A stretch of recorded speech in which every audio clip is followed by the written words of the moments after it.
What's up, everybody? Welcome back to Yanks of the Cop. We are here with our collaboration with Kopish, joined by Callum Sanderson, recurring guest Callum Sanderson, we should be saying. We are here for the second leg preview for Real Madrid, Liverpool at Anfield. Liverpool are in a hole, down 3-1. We're going to need to conjure up some of that European magic at Anfield. But as always, we're your hosts, Steve, Wahomie, and Andrew. But fellas, let's get right into it. Callum, thanks for joining us, man. How you doing? Not too bad. Absolute pleasure being back on. Thank you for having me. Pleasure to have you. Always a pleasure to have you. And I think that breaking news before we jump into it. Well, homie's got a new jersey on. It's not the vintage one anymore. He's got the new kit. The new kit. Wow. He's changing it up. I saw David Kopp. Yeah. Yeah, he posted, I think, like last week, like a discount on jerseys. So I straight in £30. That's straight in there. Hey, it's nice, man. Can't go wrong. The deal looks nice on you. I like it. I've got mine in the back, but he's been letting me down. Yeah. we got Wahomie with a new jersey. I got a haircut and shaved off the beard after that 3-1 performance last week. So hopefully we've got some new vibes. Hopefully some good things coming our way. Everyone in the chat, we appreciate you guys. Thank you. Leave your questions, comments, anything in there. We'll get to them for sure. But Callum, I just want to kick it off with you. How are you feeling after the first leg? And do you have any optimism coming into this one? I do have optimism. I think last week we played about as bad as we could play. And dare I say it, we're only 2 goals behind. Like, when you watch the game back, which I sadly did, we could have lost that game probably 5 or 6-1. Like, we were really, really poor. We didn't put any pressure on their midfield. Attacking-wise, we were toothless. Apart from 10 to 15 minutes in the second half, at the beginning of the second half, we weren't in that game at all. We are very, very fortunate to still be in with a shout getting through this tie. So I'm optimistic. Do I think we'll get through? That's the question we'll obviously answer later in the show, but I'm optimistic. All right, that's a lot better than what Wahomie was after in the post-match. I don't know if I've heard that much negativity in my life. So, Wahomie, let's flip it over to you, my man. How are you feeling after that leg, but then also a win against Aston Villa? After that leg, I was really disappointed. I'm not going to lie. I was kind of like gutted that we had played that bad. Because I went into that game like really optimistic, thinking that this isn't an amazing Madrid team. It's a good Madrid team. It's not an amazing one. And I was obviously surprised at how shocking and scared we looked in that game. Going into the game now, I think the Villa win helped a lot because we needed to win at Anfield before we played Madrid. So going to this game, I've got confidence, but I still think it's going to be. My only worry is, can we keep a clean sheet against this Madrid team? That's my biggest concern too. But Andrew, what are your thoughts? Yeah, I mean, before we got on live here, I was just saying that I'm actually pretty nervous for this one. I just to answer Wahomie's question, I'm not sure if we'll keep a clean sheet. I'm not sure, but I think this game is really going to come down to the first 30 minutes. I think it depends on how we come out. In the first game, in the first leg, we didn't come out well at all. We looked like we looked like Sheffield United this year in the Premier League. We looked absolutely atrocious, just giving the ball away. And to be honest, in that first 30 minutes, Madrid weren't playing very well either. We were just playing so poorly that whenever they misplaced a pass, we get it right back to them, and we are immediately on our heels. So I think it really just depends on how we come out, and that's been kind of the theme this season, is that we haven't come out well. We've relied on the second half, and sometimes we've been able to prevail, and sometimes we haven't. So I would just look to that. I'm curious what Klopp's lineup's going to be, and we can get into that in a little bit. But, yeah, I mean, I'm nervous overall. We just need to put the ball in the back of the net. We didn't have any shots on target, no shots off target. I don't think we had any shots in general in the first half. So if we can change that, then we're already coming out ahead. So hopefully the fortunes will turn into our favor. Yeah, I mean, the biggest thing for me was, despite how bad we played, if we just didn't gift them 2 goals, we'd be in a great position right now. Like, yeah, we play like absolute shit. There's no lie about that. But if Trent doesn't do that, god awful header backwards, right? Right to Vinicius going in, or was it Asensio, whoever scored that second goal.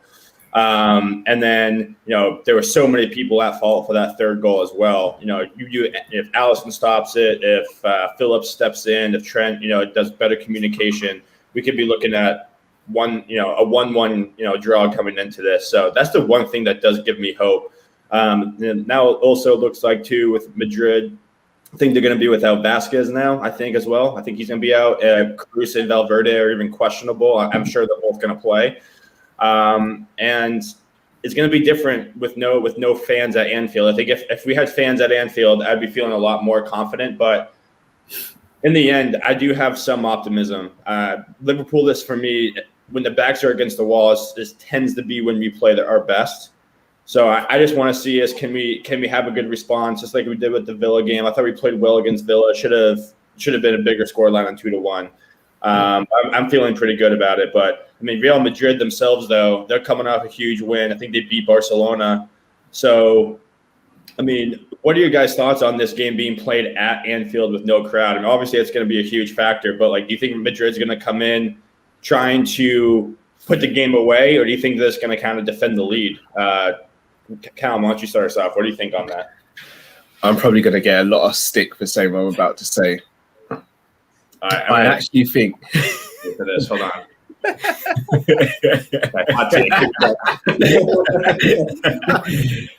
I actually think having no crowd for this game might actually work out in our favour. Now, I know traditionally going back to Anfield. No, I know. Traditionally taking us back to Anfield is where we usually finish teams off. However, I think this Real Madrid team will look to come and frustrate, time waste, especially in the first half, in my opinion.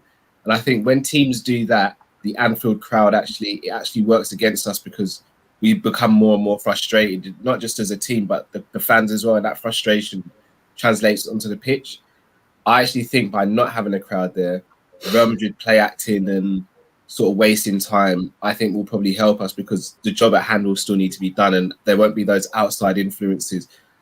I think the Barcelona game is such a different game and the Atletico is such a different game because it's different opposition. Real Madrid are probably the elite of the elite when it comes to Champions League European football, and they know how to navigate through this competition better than any other team.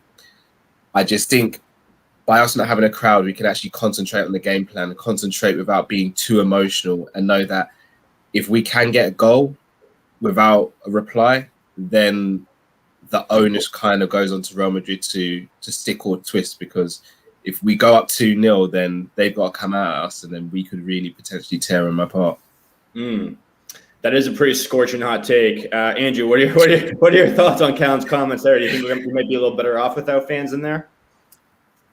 I think Liverpool, especially under Jurgen Klopp, their results have been detrimental to having fans in the stadium. It's absolutely essential to have them in the stadium.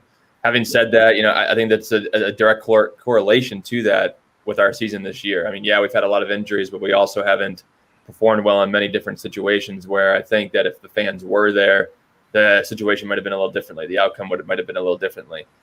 But no, I mean, Callum's right. It comes down to what Jurgen Klopp said today in his press conference. He said that we need to motivate ourselves. Andy Robertson echoed that same sentiment. So I think that's kind of what we struggled with all year. And if they can't get up for this one at home to Real Madrid, the Champions League darlings of Europe, then there's something seriously wrong with this squad. I mean, yeah, Jurgen Klopp's a great motivator, but the players need to motivate themselves as well. And there's no excuse for that first 20 to 30 minutes when Real Madrid played us out of the park and they were terrible as well. So, no, I agree with him in a sense, but I think that obviously I'd feel much more confident with fans in the stands.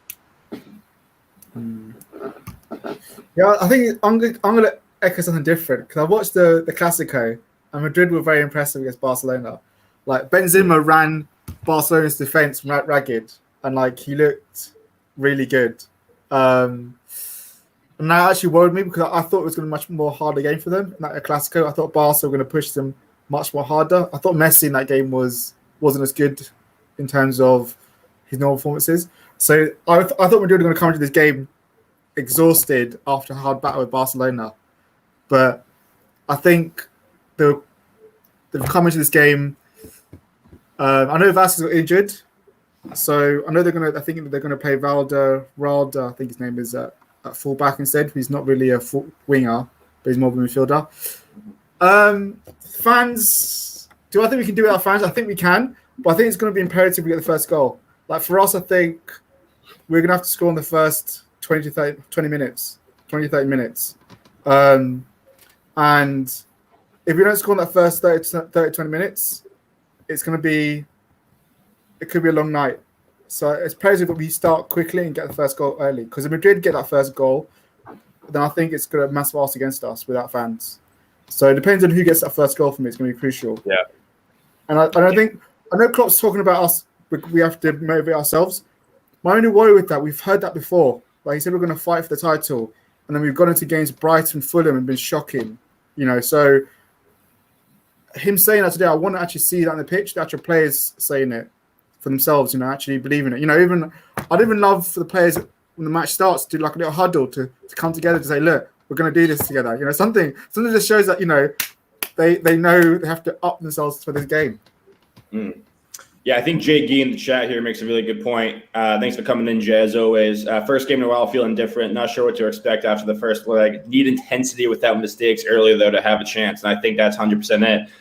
We got to hit the ground running, just like you said, Wahome. We need to put the pressure on them early. Let them know that this is not going to be a cakewalk.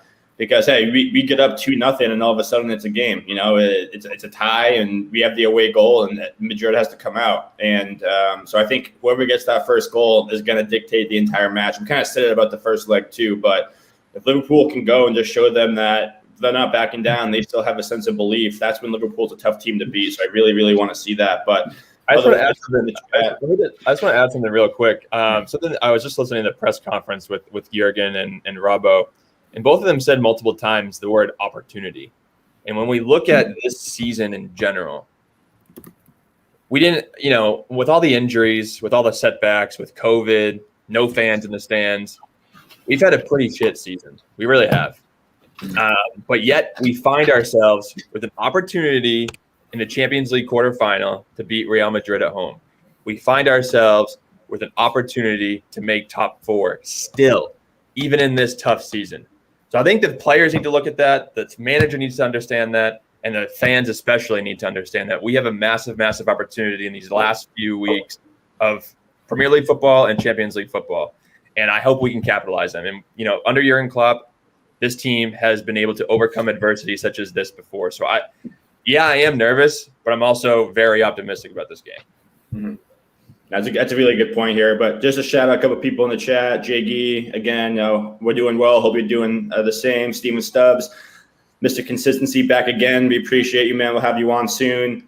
Sane Talk Sports. If you want us fun, start an argument, ask Wahome what he thinks about Dr. Phillips. She's absolutely spot on there. And Anthony Metza, good evening, not an LFC fan, but Leipzig fan, love the channel content. Hey, that means a lot to us, man. Thank you so much. We really appreciate that. You're welcome here anytime. Anytime we talk Bundesliga, we'd love to have you on too. So we really, really appreciate you. And as always, another Mr. Consistency here, Chris Welch. Thanks for coming back, man. We really appreciate you guys. But I kind of touched on it earlier, and Andrew, I think you made a good point too. Like the opportunity that we have, with everything that's happened, but also too, I mean, we did play Aston Villa this weekend. We beat them 2-1. Late goal by Trent of all people. He put in a really good performance. I mean, Callum, do you think the team can take anything from that to help build momentum going into this match, or do you think it's just kind of a one-off type of thing? No, I think it's a momentum builder. Again, not saying that we're gonna smash Real Madrid. I said that the last week. Like, we're gonna deal with Real Madrid, and I'm still eating humble pie to this day. So I'm not saying that, but I don't think we can underestimate how big that performance result and that goal from Trent was. I think the goal and the performance from Trent will do him the world of good, because that game against Real Madrid was really tough for him for a magnitude of reasons. I think the fact that we won that game ugly will help us, because I can't remember the last time we won a game ugly. We either lost or we beat Arsenal, who just didn't turn up on the day, and we just smashed them to bits. The Aston Villa team, they turned up to play, and although we wasted chances and it looked as though we're going to get a draw, we actually turned it over. It's what Liverpool did all last season. We turned draws into wins. So seeing that happen against a very good Aston Villa team, a very game Aston Villa team, I think will help the team going forward. I think it will be the catalyst for some good things for the rest of the season. I completely agree. And I think, too, for Trent getting the goal of all people for the winner, huge bounce back performance from him after that poor showing against Madrid. And if he can play with some confidence, and if he and Robertson can get back to how they play and be really big contributors to our offense going forward, I think that could spell potential problems for Madrid. But, well, homie, what do you think on that? Do you think we can take anything from that game? I think the main thing was we won at Anfield. Obviously there are a lot of people who are criticizing the performance, saying that overall it was an amazing performance. But I think the weekend was just about getting 3 points and winning at Anfield because we'd obviously our Anfield form has been shocking. Even our conversion ratio at Anfield's been shocking in 2021. I think we got the worst of the Premiership. So for us, it was just getting that getting this 3 points. Because obviously even like Villa are a very good team. They've shown that this season. Even though they're missing a few players, they're still a very good team. Can we take something? Of course, we can take that. We won without fans at Anfield. But I will say we're gonna have to play a lot better than we did against Villa. Because Madrid is another kettle of fish, completely. So we're gonna have to up the level of performance in terms of, I would say, attacking defense going into that game. Because I still feel like our defender overall for the Villa goal wasn't very good in midfield or in defense. And obviously Alisson should have saved it. So we're gonna have to defend a lot more better as a team, collectively. And then I think we have to be more prolific up front. So, but we can take something from that win because, like I said, it was a huge win without the fans at Anfield against a good Villa tight side. So we just have to be positive. That's it, and know that we are equal. We are equal to Madrid. We won Champions Leagues. We've beaten big teams before: Bayern Munich, Barcelona, Juventus, all those kind of teams, just as big as Madrid. So we have to go into this game believing that we are equal to Madrid, rather than we're amazed by Madrid or we're in awe of them. And I think that's the massive thing. We went to Spain in awe of Madrid, rather than going in there and saying, actually, we're as good as Madrid. So we have to believe that's what the key thing is. And Klopp has to get them. I think just to kind of echo what Callum said earlier on in the show, Madrid are going to line up to frustrate as well. We've seen Atletico Madrid come to Anfield. They've done the same thing, and our players have responded to that negatively. They have been frustrated, and you kind of saw that what happened with Trent and Vinicius Jr. in the first leg. I don't think Trent responded to that at all in a positive note. Obviously, we all saw it. His reactions to some of the tackles, his reactions to some of the referee's whistles blown against him. So I think that's going to be really detrimental to that right side as well. I think that he needs to keep his head, and I think that comes down to leadership in throughout the pitch. And my question to you guys is, maybe you want to get to this later. I don't know what you guys want to do, but a lot of people have been mentioning on Twitter that maybe we should start James Milner in there, someone with a little more experience, somebody who can keep heads cool, keep the midfield in the proper shape. Genie, I love Genie, but he's not the most vocal leader in the center of the park. Maybe this game in the first 5 minutes needs a hard tackle from James Milner and one of their midfielders like Luka Modric or somebody like that. That's kind of what we saw against Barcelona in that second leg a few years ago. So would you? I guess that's my question for you guys. Would you guys start James Milner in this game? Would you just keep it with Thiago, Fabinho, and Genie, or am I crazy? I don't think you're crazy. No, not crazy. Not crazy at all. I understand the logic, and to be honest, it depends on the form. So I'd go over 4-2-3-1. That's the only reason I wouldn't start Milner. If I was going 4-3-3, I would start Milner. My only worry for this game with Milner starting is that against technically superior teams in midfield, he can be found wanting a little bit, and he can be a bit sluggish to the ball and give away late fouls and fouls in bad areas. I would actually go 4-2-3-1. Do Fabinho and Thiago as a double pivot, and I'd have Bobby as a 10. And Bobby's main aim in this game for me would be to make sure Cruz doesn't get any time on the ball. That would be, and then anything going forward, you do your thing. But the moment Cruz gets the ball, you need to be standing right next to him, and you make sure he doesn't get the pass off. Arsenal, if you go with that formation, because I've seen a lot of people call for that formation, how do we protect Trent? Because Thiago doesn't like to be tracking back and doing like the chasing back. So if Trent gets in a position where he was in the first leg, where he was a 2-on-1, how's he? Where that's my concern with either formation, where it's 4-2-3-1 or 4-3-3, is how do you protect Trent? Because Vinicius Junior and Mendy are going to be running at him to ensure that he's not left in a 2-on-1 situation. All right, great question for home. What I would do, probably for the first half, is play Mane right wing and have him track back, and play Jota left wing, and then play Salah through the middle. And again, I get where you guys are coming from, where you say you think we need an early goal. I actually don't think we do. I think the Barcelona game we need an early goal because we needed 4 goals to go through. Theoretically, we need a 2-0 win. Now, again, whether we keep a clean sheet or not is another story. The more goals Real Madrid score, the more we have to score. But I think as long as we don't concede in the first half, and we can get a goal in the second half, sort of before the 70th minute, I still think we'd be okay. I think we can definitely get 2 goals in one half. We did it against Villa and no Real Madrid, but we can do it. It's not beyond the realms of possibility. But for your question at home, yes, to protect Trent for that first half, I would go Mane right wing and Jota left wing and Salah through the middle. Well, it's interesting that you bring that up too. I was reading an article, I think it was on the Athletic, and they were doing some analyzation of the game of the first leg, and actually Casemiro was moving further forward in the midfield very often and throughout that game, and Kroos was kind of sliding back, and Modric was just drifting about. So I agree with you actually. If I think that's the one outcome or the one result that we could see with the utilization of a 4-2-3-1. Bobby's the best presser that I think we have on Liverpool, especially within the front 3 or front 4.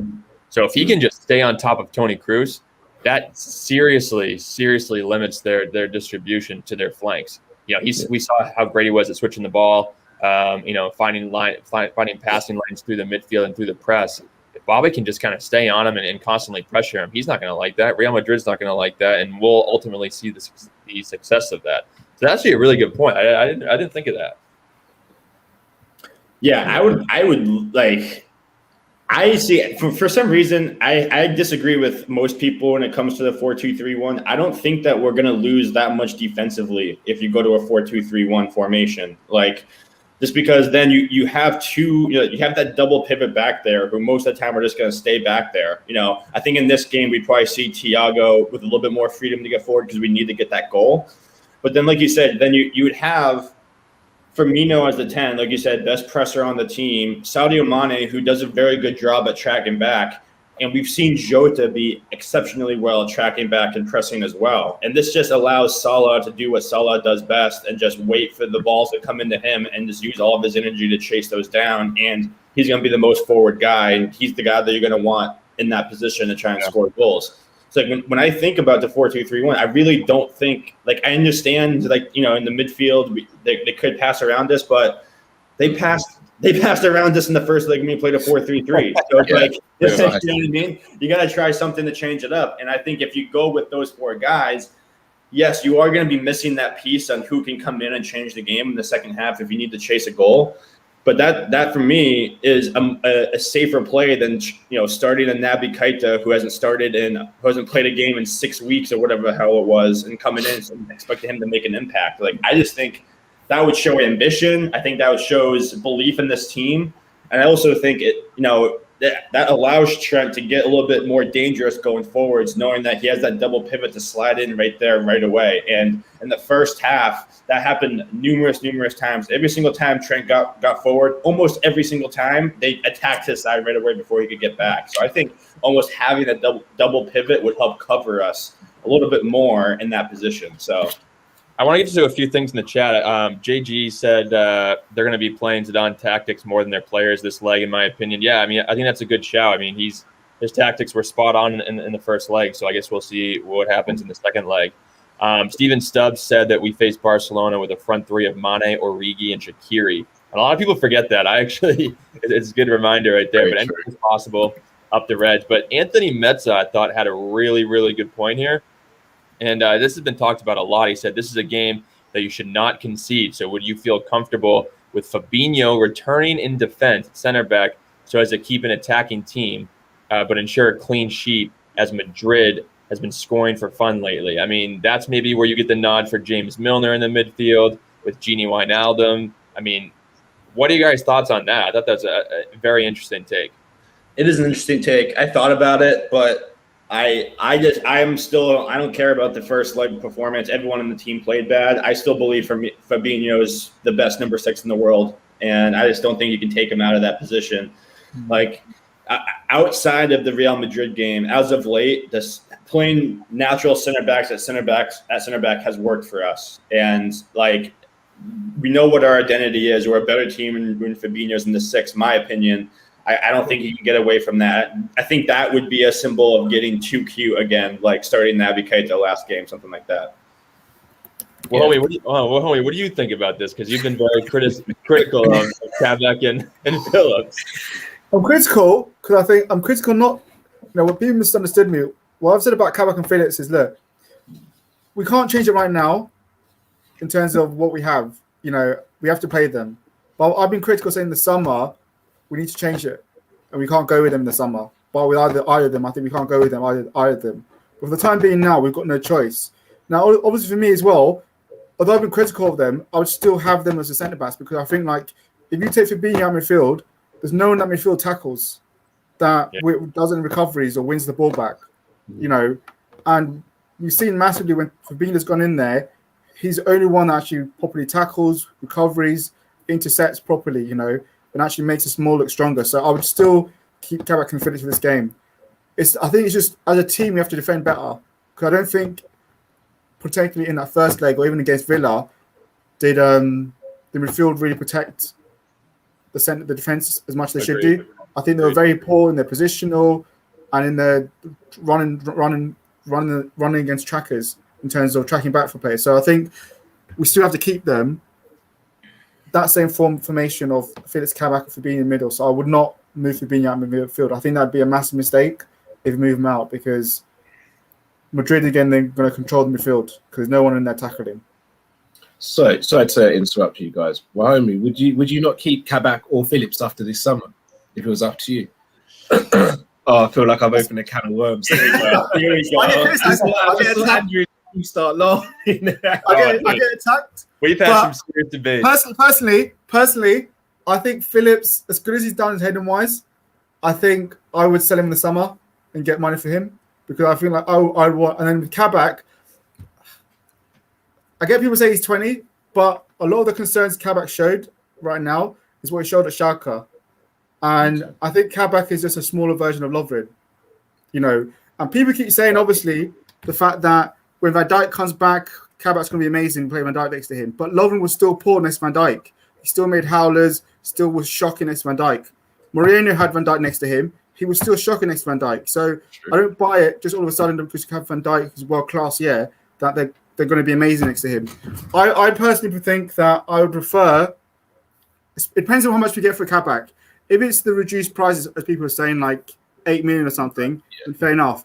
If it's 18 million for Kabak, I would prefer not to buy him, and I would prefer to go after Konate and go after Kurtakar or one of those, or the guy from Braga, centre back. Karma, yeah. Go after them and get 2 good quality. Because look at Madrid, they've got 4 good defenders, and I think there's no reason why Liverpool can't have that.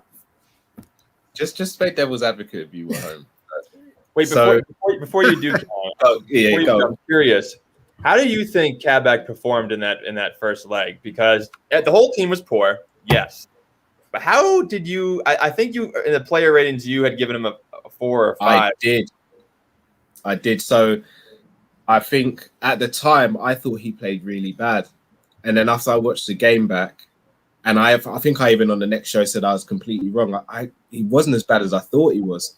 Exactly. I think, and again, this is why I make a point of I always try and watch the game back after this happened because I'm less emotional. Like if I'm watching the game, I'm so emotionally invested that I'm not thinking logically. When I watch it back, I can sit back and I know what's happened and I can analyze it better.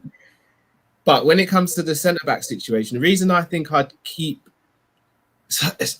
Kabak, and because I want 5 recognised centre backs going into next season. No two ways about it. Gomez and Virgil hopefully come back. Phillips to be the 5th choice. Kabak potentially 4th choice, and then we go and get someone. Now, don't get me wrong. I live in the clouds sometimes. I want Varane. That's who I really want. If Real Madrid are looking to sell him or he doesn't want to stay there, that's who I want. But if you said to me you can get Varane and instead of Kabak you could get Konate as well, then yes, I would do it. But I just don't think it would be realistic for what we're trying to do in the summer. If we only had to buy 2 centre backs this summer, then I'd be looking at 2 high caliber quality centre backs. But I don't think we can do it. I think we can only go after 1, and I think Kabak would be the 4th choice, and then Phillips would be 5th. I agree with that. So you sell Joel Matip. I love Joel Matip. He's actually my 2nd favourite centre back, but I think his time's up now. I think his body's failing him, which is such a shame because when he plays, he's world class. Yes. I see what you're saying. Of course, if we have no choice, we can't afford to buy another centre back too. Then yeah, but I don't think we should be in a position this summer where we have to be in that situation. We should be able to afford. I fully agree with that. I completely agree with that. We should be able to, because even like what Kaleta Carr was, we nearly signed for 24 million until the transfer fell through. Yeah, I'm not a big fan of Kaleta Carr, Carr, you know. No, I'm not. I mean, I even watched his last game. He got sent off, and I was just like, oh, that was very rash what you just did there. I don't want that Klopp. I don't want that Liverpool. We've seen Rash. We had Lovren. I don't want Rash anymore. I'm done with it. My heart can't take Rash anymore. To be fair, though, Kabak did spit at a player before he joined Liverpool. So they've all kind of done something. We've all got a past. You're right. Yeah. Who was the name you mentioned were home? Botman. All right. So I think Botman is... Again, I'm probably going to get slaughtered for this. Botman looks a lot like Vidic to me. Looks very imposing. Looks like he can physically dominate. But unless he's next to a refined centre-back, I don't know if he's that guy. I might have him completely wrong, but I just think... And don't get me wrong, if he's signs for Liverpool, he's going to be next to Van Dijk, which is as refined as it gets. It's just that... Don't cover me. They're all coming from a homie, man. Yeah, cover me. I'm not fully sold on Botman. Yeah, fair enough. I think you're probably right anyhow. I think it will be we'll keep Kabak because I don't think we're going to have the funds to sign anyone else. But that's where my gripe is with Liverpool right now. Yeah, and that's why they're going to. That's what we're saying. The rumors of us getting the fee lower because that's what we're going to do. Kabak and Konate. So if that is, look, if Kabak signs, we keep him. Then obviously I've got his full support. But just my preference going forward, I feel that I prefer to get 2 new centre backs. But if that's not going to happen, then it's Kabak or no one. Then keep Kabak because, like I said, he's 20. Who knows? Even Lovren wasn't as bad as people make out to be. There were still games where he played good. Even though he wasn't good enough overall, there were still some games he played well. You can't compare him to Lovren. Lovren was in his prime when he came to Liverpool, so he couldn't really get much better. Like we say all the time that Trent's 21, he's just only going to get better. Kabak's 20, so he's going to get better as well. But I'm not going to continue this conversation. We could go on forever. Yeah. Sorry, it's going to get hostile in here in a minute. No, kind of reeling it back in here, going back to the this upcoming match tomorrow.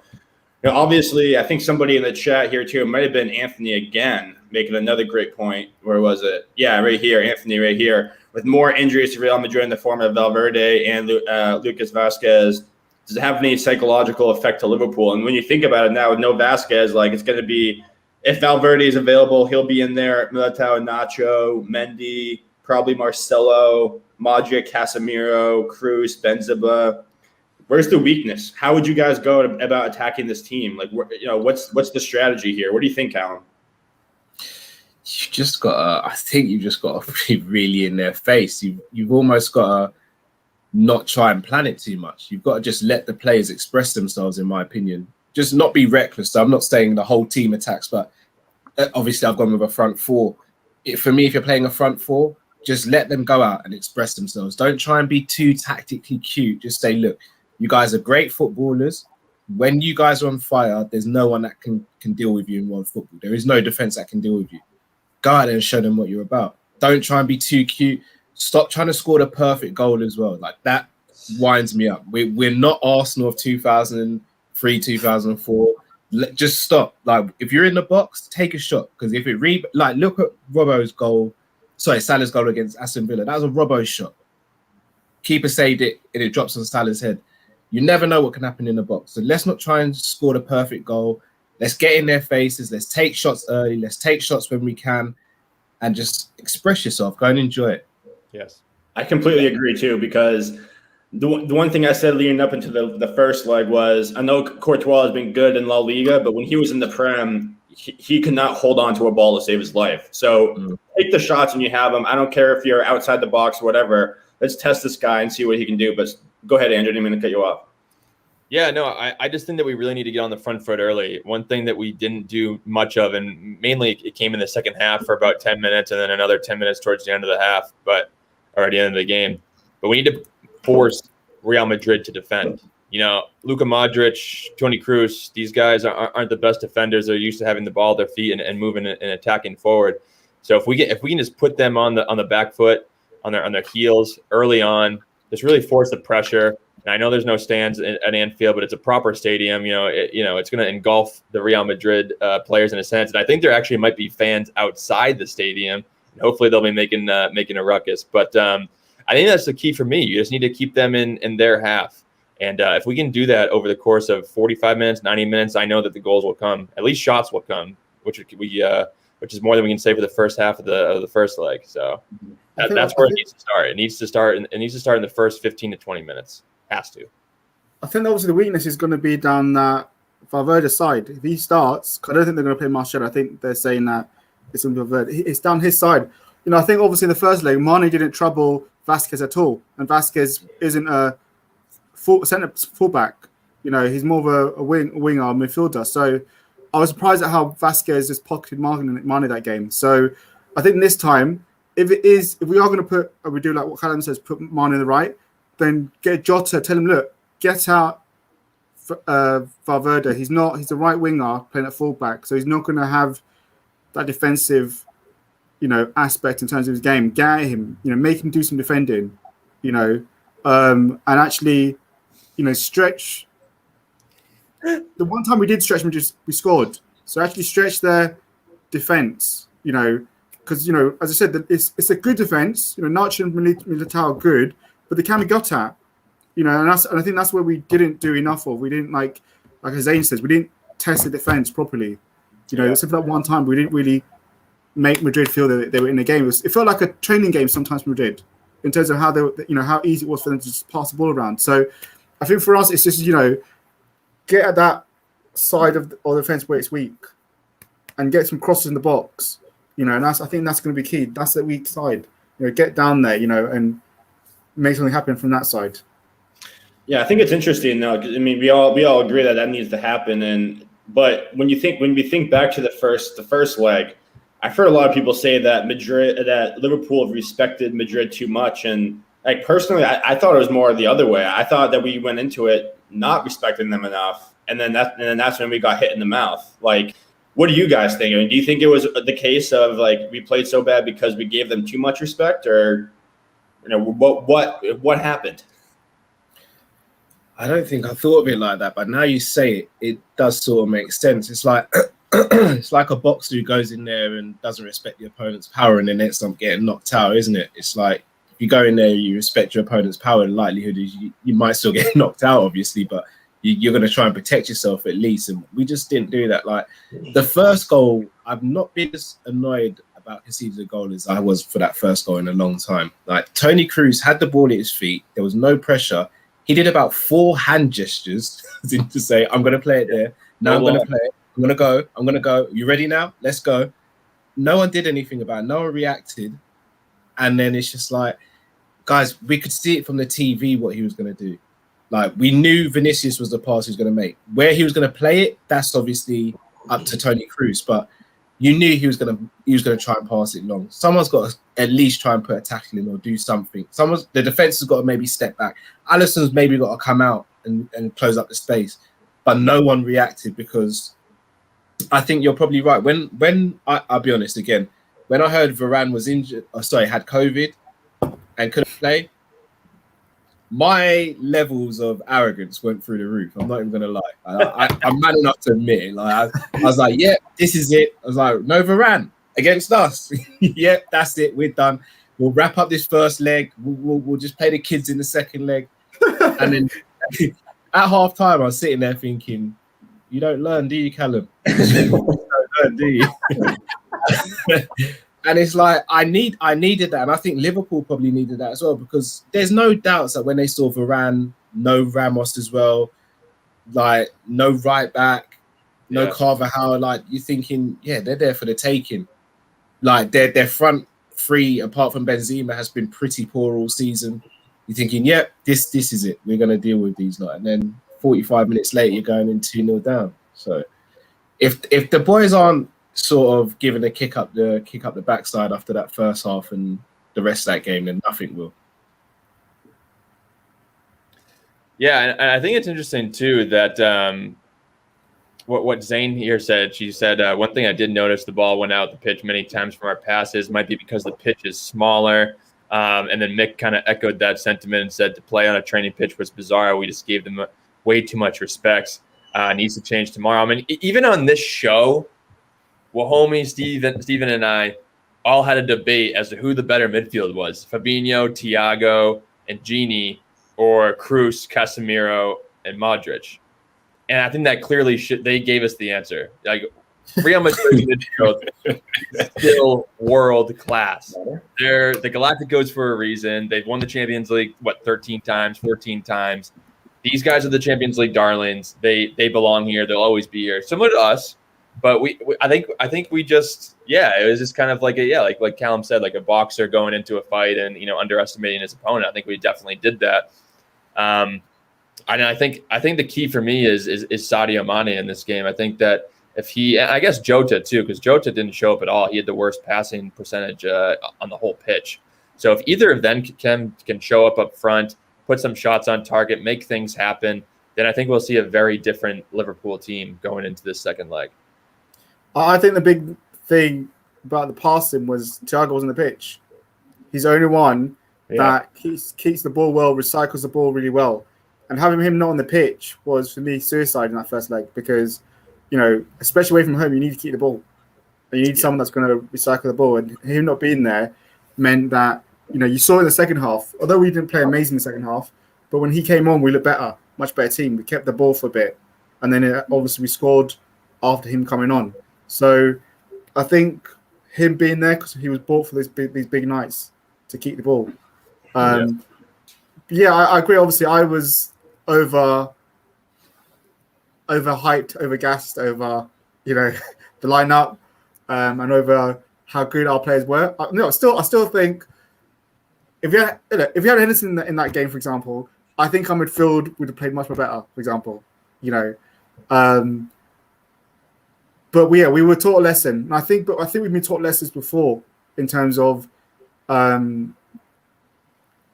keeping the ball. So I think in that game the press was missing. If you're going to play a high line, you've got to be good in pressing, and we've just been poor in pressing. So I'm hoping that we see the press come back and that there's that hunger. But it's going to be interesting to see who Klopp picks for that midfield. Or what lineup he goes, because I just can't see Gini not playing this game. Gini's his tried and tested go-to player. And as much as I would love to see Fabinho, Thiago midfield, I just don't see Gini not playing. Because even when I think about the Barcelona game when he didn't play, we had I can't remember why Gini was dropped for that game. We just went with Milner in midfield. Yes, Milner, yeah. Because he played the first game, but he played as a false 9 in the first game at the new camp. That's right. Which was weird. That was a weird one. Yeah. Almost as weird as Oxen in the false 9 now. Yeah. Yeah. That was an interesting one. I mean, we got a lot of thought. We got a lot of comments here on lineups and that sort of a thing. Jay Gee, midfield needs to step it up. I agree. It made no sense why Thiago didn't start last match. These are the matches of why we signed him in the first place, was to bring control and order into this, and this made absolutely no sense at all. Zane, she'd rather not see Genie. Last games have been really bad. Now recently he hasn't been at his best. I would say at the beginning of the season, he was probably one of our best players. Definitely relied on him a lot. Anthony, good question here. He keeps firing off. Leipzig fan here. Jeez. What's the story with Curtis Jones? Don't think he's put a foot wrong, but hasn't been playing in a long time. Like, do you think that he's a guy that can maybe get a look tomorrow? Is he injured though? He was at the weekend. He was a precautionary injury, but I don't know if he'll be in the squad or not tomorrow. But he was injured at the weekend. Well, Callum, we had this conversation last week on your pod about Allison. He's been immense for you. So I hope that's meant to be thoughts on Allison and not what's actually written. I hope so. Yeah. What are your guys' thoughts on Allison's performances? Because he has made some incredible saves, but then we've also seen him, make a few errors, especially lately. So. I mean, I think we can all agree that we need a different backup than Adrian. I'd actually be pretty comfortable with Kelleher being the number 2. I think he's stepped up well. But I mean, what are you guys' thoughts on Allison? I mean, he needs to have a big game tomorrow regardless. Yeah, it's so Allison's a tough one for me because I genuinely, and I'm not just saying it because he's a Liverpool player, I think he's the best goalkeeper in the world.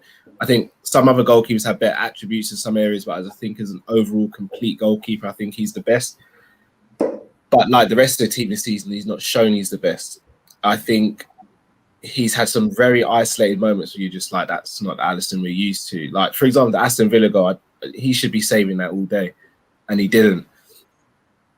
I think going into this game, he knows he has to have a fantastic performance. So it's either going to be he pulls one out of the bag or he kind of half capitulates. I don't think there's going to be any grey area here. But if we're going to progress, we need him to have a brilliant game. There's no two, because we are going to face shots and chances. There's no way we can play this Real Madrid team and not concede any shots and chances. Andrew, homie, anything to add to that? I mean, I pretty much agree with that assessment, but yeah, go ahead. I was going to say that how I get obviously people saying obviously the passing of his father hurt his form, but then he was poor before that as well. The games because in the Man City game was before his father passed, and he was poor in that game. So I think the weird thing is last year we were saying if we had Alisson against Atletico, we go through to the semi-final, and we go on to probably win that. And we'll probably I would have gone on and said we go on and win the Champions League. I think we would have been in the Bayern team if we'd got into that final. But this year now we're saying, okay, we have Alisson, but is he going to perform against Madrid? Is he going to do another flop kind of thing like he did in the last game where we can't have him, can't afford that? Because obviously if we go into this game 2-1 up, we'd feel much more confident in terms of comeback. Obviously Alisson made that mistake. It was a simple save we should have saved in the Bernabeu, and we shouldn't be going into the game 3-1 down because of that. I just hope, like I said before, that the whole team have a conversation and they talk about how big this game is. How we all need to, or everyone needs, to pull out a 7, 8, 9 performance tomorrow, and bring their A game, because like I said, Callum said, we're not going to go through without Madrid saving shots. I'm not saying we want to be in a situation where Alisson's making 10 or 9 saves in the game, like he did against Barcelona for Roma a few years back. But we want to be in a situation where if we do face 3 or 4 shots, Alisson's on point making saves like he used to be. That's how we want to be. So I just hope that he has a big game tomorrow. I just want to add, this might be a hot take, but I am just I'm just so sick of this fan base always looking for a scapegoat. I'm just absolutely sick of it. Yeah, fine. Give me the hot take. It's fine. People are always coming at Genie Wijnaldum, who's arguably been our most consistent and best performer this year. People are now coming at Sadio Mane. Yeah, he's had a tough year as well. And now they're coming at Alisson Becker, all of which are, I mean, Gini, you could argue is a great midfielder throughout the world.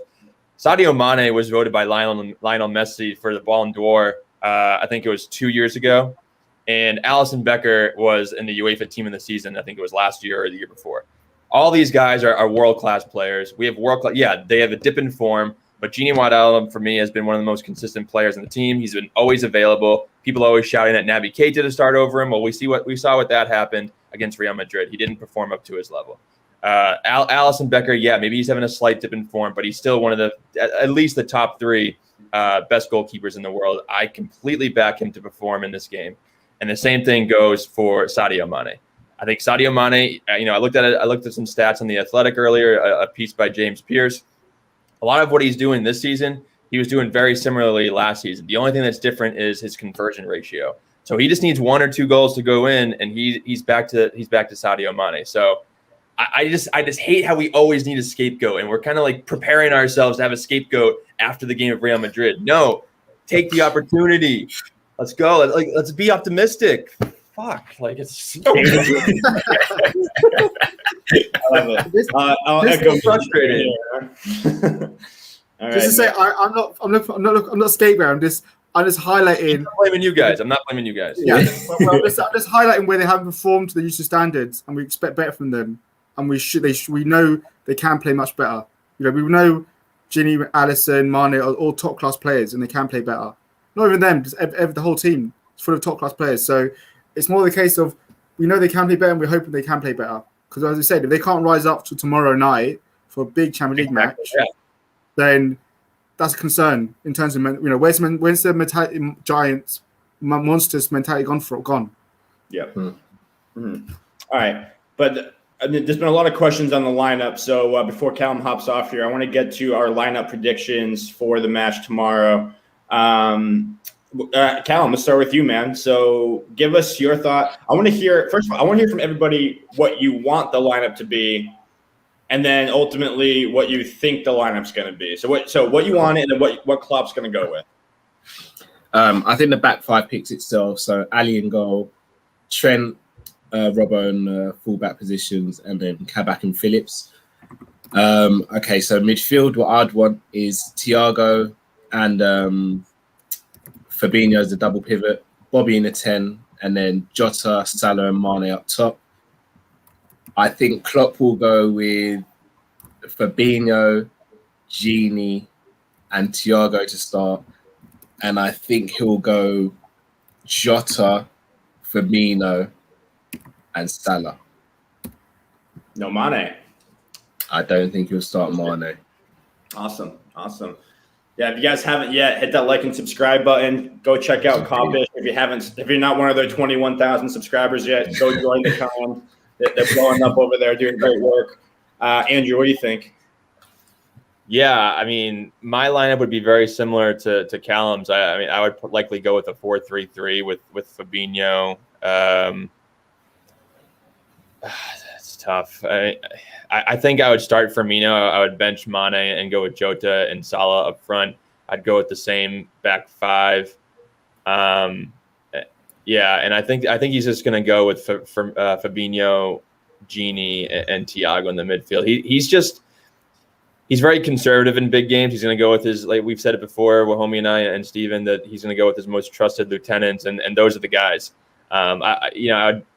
I would like to see Milner in this game, I think. I mean, maybe it's too big for him, and maybe the midfield of Modric and Kroos are too much for him. But we need some leadership qualities in there if we want to push this over the edge. So it's going to be interesting. I mean, nobody knows. Only a god or a liar knows for sure. So. Sorry, I'm laughing at Danny in the comments. He said a few funny things. Our trip the left wing. He also said left wing and Karius in net. That sounds like a Champions League lineup to me right there. Wahomie, what do you think? For me, I would like Alisson, Trent, Kabak, Phillips, Robbo, obviously the usual back 5.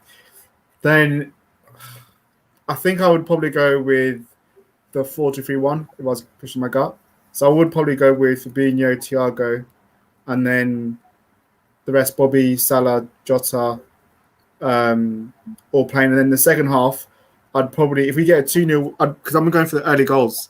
So if we go up early on, then I'd probably take off Mane at some point for Milner, just to see the game out for some leadership. Sure. What I think Klopp will go for is 4-3-3 as he always does, and he'll do the usual back five. Then he'll play Fabinho, Gini, Thiago, and then I think he'll play Bobby, Jota, and Salah and put Mane on the bench. Okay, mine's a little bit different. I agree with the 4-2-3-1. That's what I want to see. I want to see Fabinho, the usual back five, Fabinho, Thiago, and then the front four: Salah, Mane, Jota, Firmino. But I think Klopp's going to do the 4-3-3, same back five, and then my midfield I think Klopp would go with would be Fabinho, Thiago, Milner. Have Gini Wijnaldum late sub, Magic, just like Barcelona. And then I think it would be the usual front three, Salah, Mane, Firmino, Jota coming off the bench. That way you have that injection of energy. If you're chasing one more goal, you can bring on a guy who can, hopefully that team would just run them into the ground, make them really tired, be able to bring on Jota and just have his energy all over the place. So, Callum, before you hop off, man, official prediction. What do you think? Are you daring the dream? I'm gonna go 2-1 on the night.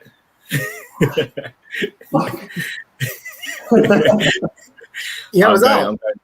I do. I think. I want to be proven wrong. I think we've left ourselves slightly too much to do in this time. I think 2-1 on the night.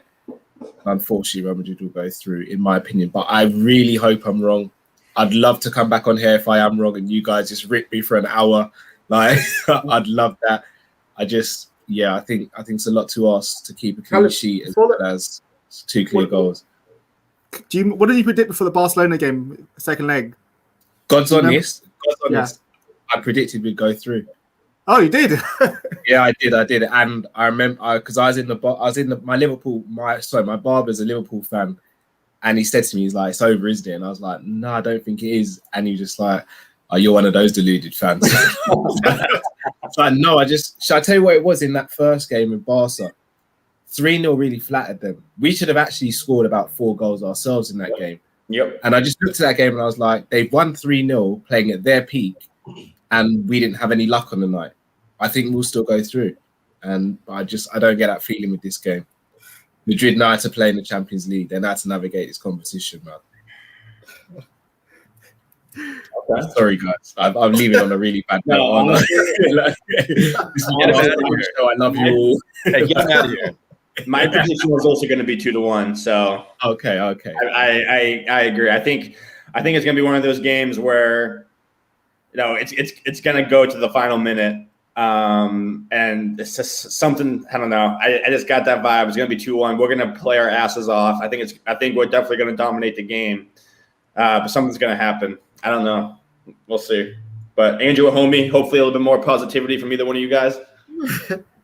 I'm going to get you.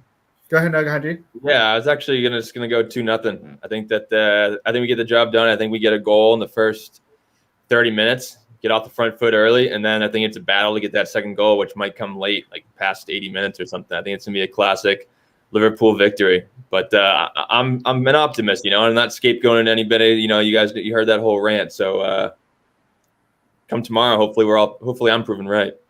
I hope so. Yeah, I was gonna go the same 2-0. In the sense that, well, homie, go. In the sense that I just have a feeling. I don't know, maybe it's guided, but I just have a feeling we might do it. In a sense, we have nothing to lose tomorrow, So just have a feeling, especially if we can't play as bad as we did in the first leg. That's what I'm going on, Yeah. That's my one hope. We can't play as bad as we did in the first leg, so we can only play better.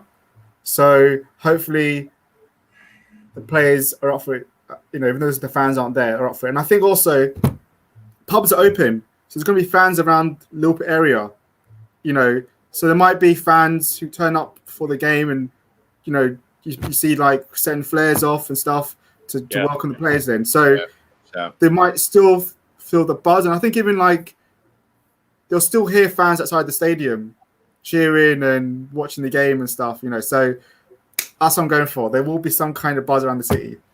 Might be misguided, but there will be some kind of. I like it. All right. Change my prediction. 3-0 Liverpool. Let's go. But Callum, I know we gotta let you go, man. Thank you so much for hopping on with us. Yeah, thank you. Everyone in the chat, stay on. We're not done yet, but Callum, thank you again. The collaborations have been awesome. We'll definitely have to do some more going forward. Definitely. Yeah, if you don't follow Kopish, Kopish, they have a top-rated show, so check them out. They do great stuff over there. Thank you. You guys are as well. Loving what you're doing. And yeah, I'll stay in contact and yeah, we'll definitely do more of this. Always. Next time we get the guys on as well. Yes, indeed. They definitely owe you one. So we'll all be on. We'll all be on. No worries. And much love to you guys. Take it easy, guys. Take care. Thank you. All right, everyone. So just to kind of wrap up here, you know, we like to close out with some fun trivia questions here. So kind of start things off. When I say, what is your favorite TV series out of the following shows? We have The Sopranos, Breaking Bad, Narcos, The Wire, and Game of Thrones. So I'll start with Andrew because I know what his answer is going to be. Go ahead, Andrew. So, by the way, feel free to add any other shows you like in there. But for me, the best show ever is Breaking Bad. Breaking Bad is the best show ever. It ended perfectly. It ended at the right time. The acting is phenomenal. You know, it's talking about meth, which is like a crazy thing here in the U.S. I don't know if it's like anywhere else in the world, but especially in the South. And it's just a very interesting take. Walter White is one of the coolest characters of all time. And the fact that the way he changes over the course of the show is it's mind blowing. So, I mean, if you haven't seen Breaking Bad, check it out. It's unbelievable.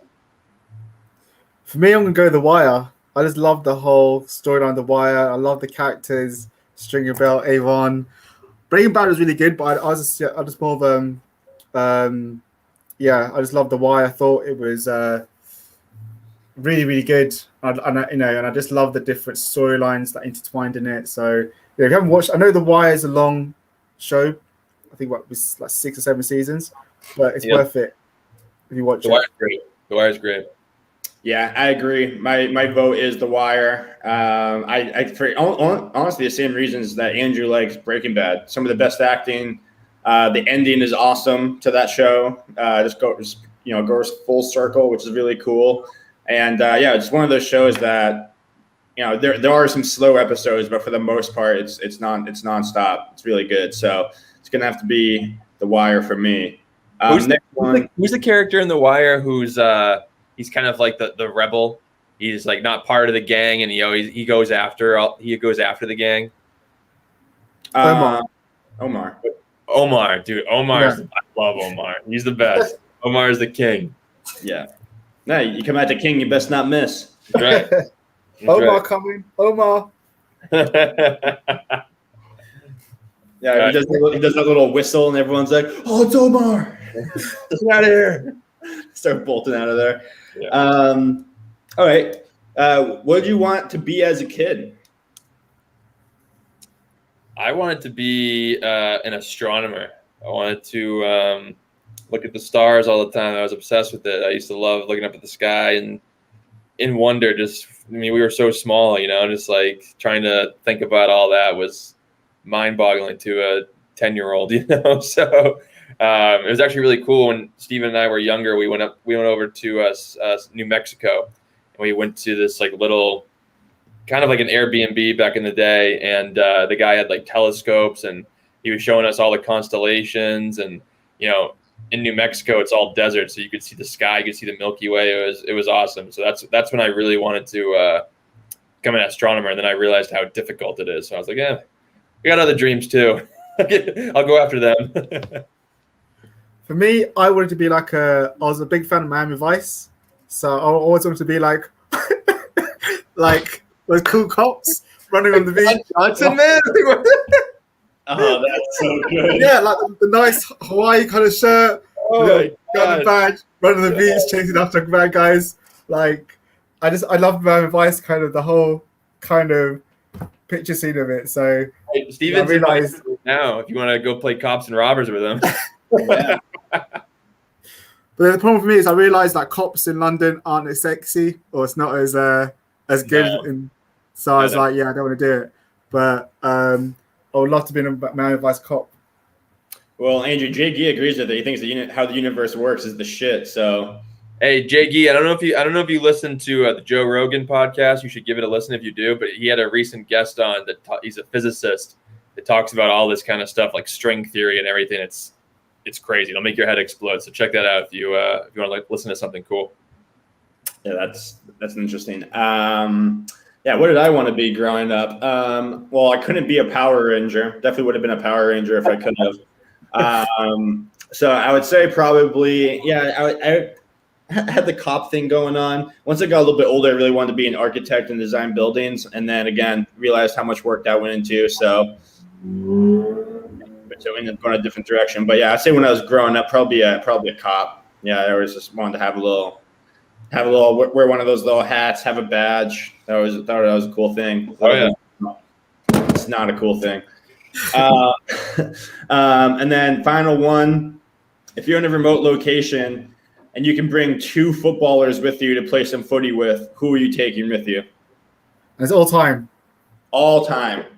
I mean, I have to go with Steven Gerrard. He's my favorite player of all time. Stevie G, and I don't know. I really like Thiago. Thiago seems like the absolute man. Probably Thiago. I'm sorry. No, Virgil van Dijk. Virgil van Dijk's my favorite player. Yeah. For me, because imagining the beach, and I was thinking about football, so I'm taking Ronaldinho, because I think he's just going to be amazing at tricks. Oh, yeah. And then I'm taking Sudan as well. It's the headbutt every motherfucker who walks by. Get out of here. Oh, God. My 2, it'd be Stevie G as well. And then probably Bobby Firmino. I would he'd just be so much fun. His little smiles, all his sellies. He could teach me some sellies. It'd be a lot of fun with Bobby, I think. So Yeah, well, homie, not even picking one Liverpool player, picking a Real Madrid player, though. and a Barcelona player. So I want tricks. I want tricks like tricks. Yeah. That pretty much wraps this episode up. We'll be back tomorrow. We're gonna do the lineup analysis once that gets dropped. May even sprinkle in a little watch along. Who knows? You have to keep an eye out for that. Make a little announcement around that tomorrow. But if you guys haven't yet, hit that like and subscribe button. We appreciate all the new people here. Danny Ritos and Anthony, you guys were awesome. Thanks for coming in. JG, Chris Welch, Zane, we love you guys. Thank you so much for coming in. Steve Stubbs, you guys were all awesome. We really appreciate you guys. Mick as well. We hit 300 subscribers too. We hit 300. We hit 300 subscribers today. So we really, really appreciate you guys. We're on the road to 500, trying to hit 500 by the end of the year. Tell your friends. We really, really appreciate it. It helps us have awesome guests like Kopish, James Pierce, Robbo from the Anfield Rap, and much, much more. So thank you all you guys for loving our content. Thank you for checking it out. Please share it, like, and subscribe. But we'll be back tomorrow. A lot of shows coming our way, post-match reactions, lineup show, maybe even a watch-along. So keep an eye out for all the announcements on the official Twitter at Yanks of the Cop. But otherwise, let's hope for the massive, at least 2-goal win tomorrow so we can see us through. Up the Reds. We'll see you all tomorrow, everyone. Take care. See you guys. Up the Reds. See you guys.